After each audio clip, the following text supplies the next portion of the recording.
ಶುಭೋದಯ. ನನ್ನ ಹೆಸರು ವಿಮರ್ಶಸ್ ಗೌಡ. ನಾನು ಪೂರ್ತಿಯಾಗಿ ಯಾಣ ಮತ್ತು ಗೋಕರ್ಣದ ಸಂಪೂರ್ಣ ಕಥೆಯನ್ನು ನಿಮಗೆ ಹೇಳುತ್ತೀನಿ. ಏನ್ ಗೊತ್ತಾ, ಒಂದಾನೊಂದು ಕಾಲದಲ್ಲಿ ಅಲ್ಲಿ ಭಸ್ಮಾಸುರ ಎಂಬ ರಾಕ್ಷಸನಿದ್ದಂತೆ. ಅವನು ಘೋರ ತಪಸ್ ಮಾಡಿ ಮಹಾಶಿವನನ್ನೇ ಒಲಿಸ್ಕೊಂಡಂತೆ. ಆಗ ಶಿವ ಬಂದು ಏನ್ ವರ ಬೇಕಪ್ಪ ಅಂತ ಕೇಳಿದಂತೆ. ಅದಕ್ಕೆ ಭಸ್ಮಾಸುರ, ನನಗೆ ಯಾರ ತಲೆ ಮೇಲೆ ಕೈ ಇಟ್ರು ಅವರು ಭಸ್ಮವಾಗ್ಬೇಕು ಅಂತ ಕೇಳಿದಂತೆ. ಅದಕ್ಕೆ ಶಿವ ತಥಾಸ್ತು ಅಂತ ಹೇಳಿದ ತಕ್ಷಣನೇ ಭಸ್ಮಾಸುರನು ಅದನ್ನ ಶಿವನ ಮೇಲೆ ಪ್ರಯೋಗ ಮಾಡೋಣ ಅಂತ ಹೇಳಿದಂತೆ. ಅದಕ್ಕೆ ಶಿವ ಅಲ್ಲಿಂದ ಅದೃಶ್ಯನಾಗಿ ಹೋಗ್ಬಿಟ್ರಂತೆ. ಆಗ ಭಸ್ಮಾಸುರ ಅಲ್ಲಿದ್ದ ಭೂಮಿಯ ಮನುಷ್ಯರ ಮೇಲೆ ಅದನ್ನ ಉಪಯೋಗಿಸ್ಕೊತಿದ್ದಂತೆ. ಅದಕ್ಕೆ ಮಹಾಶಿವ ವಿಷ್ಣು ತಕ್ಕ ಹೋಗ್ಬಿಟ್ಟು ಇದೇನ ಭಸ್ಮಾಸುರನನ್ನು ನಾಶ ಮಾಡ್ಬೇಕು ಅಂತ ಹೇಳ್ತಾನಂತೆ. ಅದಕ್ಕೆ ವಿಷ್ಣು ಆಗ ಮೋಹಿನಿ ರೂಪ ತಗೊಂಡು ಭೂಮಿಗೆ ಬರ್ತಾನಂತೆ. ಆಗ ಅದನ್ನ ಭಸ್ಮಾಸುರ ನೋಡಿ ಆಗ ನೀನು ನನ್ನ ಮದ್ವೆ ಐತಿಯಾ ಅಂತ ಕೇಳಿದ್ನಂತೆ. ಅದಕ್ಕೆ ವಿಷ್ಣು ನನ್ನೊಂದು ಷರತ್ತಿದೆ ಅಂತ ಹೇಳ್ತಾನಂತೆ.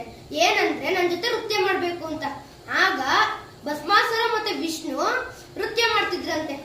ಆಗ ಮೋಹಿನಿ ತಲೆ ಮೇಲೆ ಕೈ ಇಟ್ಕೊಂಡಂತೆ. ಆಗ ಭಸ್ಮಾಸುರನು ಮೋಹಿನಿಯ ವರದಲ್ಲಿ ಅವನು ಕೈ ಇಟ್ಕೊಬಿಟ್ನಂತೆ. ಅದರಿಂದ ಅವ್ನು ಭಸ್ಮ ಆಗುತ್ತಾರಂತೆ. ಅದರಿಂದ ಯಾಣ ಸೃಷ್ಟಿ ಆಯ್ತಂತೆ.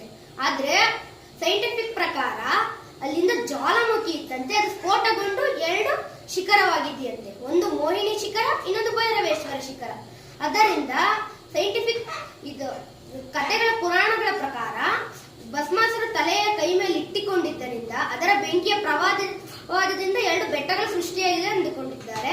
ಸ್ವಲ್ಪ ಜನ ಸೈಂಟಿಫಿಕ್ ಪ್ರಕಾರ ಅಲ್ಲಿ ಜ್ವಾಲಾಮುಖಿ ಸ್ಫೋಟಗೊಂಡು ಅದರಿಂದ ಅದೊಂದು 2 ಬೆಟ್ಟಗಳು ಸೃಷ್ಟಿಯಾಗಿದೆ ಅಂತ ಹೇಳುತ್ತಾರೆ. ಇದೇ ಯಾಣದ ಕತೆ. ಇನ್ನೊಂದು ಗೋಕರ್ಣದ ಕತೆ. ಗೋಕರ್ಣದಲ್ಲಿ ರಾವಣ ಘೋರ ತಪಸ್ಸು ಮಾಡಿ ಶಿವನಿಂದ ಆತ್ಮಲಿಂಗ ಪಡೆದುಕೊಂಡಂತೆ. ಆತ್ಮಲಿಂಗವನ್ನು ತೆಗೆದುಕೊಂಡಾಗ ಆಗ ಶಿವ, ಬ್ರಹ್ಮ, ವಿಷ್ಣು ಎಲ್ಲ ರಾವಣ ಲಂಕೆಗೆ ಏನಾದರೂ ಆತ್ಮಲಿಂಗ ತೆಗೆದುಕೊಂಡು ಹೋದರೆ ಅವನು ಸೋಲಿಸಲು ಯಾರ ಕೈಯಲ್ಲೂ ಆಗೋದಿಲ್ಲ ಎಂದು ಒಂದು ಉಪಾಯ ಮಾಡುತ್ತಾರೆ. ಬಾಲಗಣೇಶನನ್ನು ಒಂದು ಕುರಿ ಕಾಯುವವನ ರೂಪದಲ್ಲಿ ಕಳಿಸುತ್ತಾರಂತೆ. ಆಗ ರಾವಣನನ್ನು ಸಂಜೆಯಾಗುತ್ತದೆ.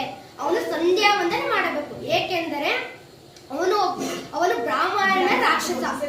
ಅದರಿಂದ ಅವನು ಸಂಧ್ಯಾ ವಂದನೆ ಮಾಡಬೇಕೆಂದಾಗ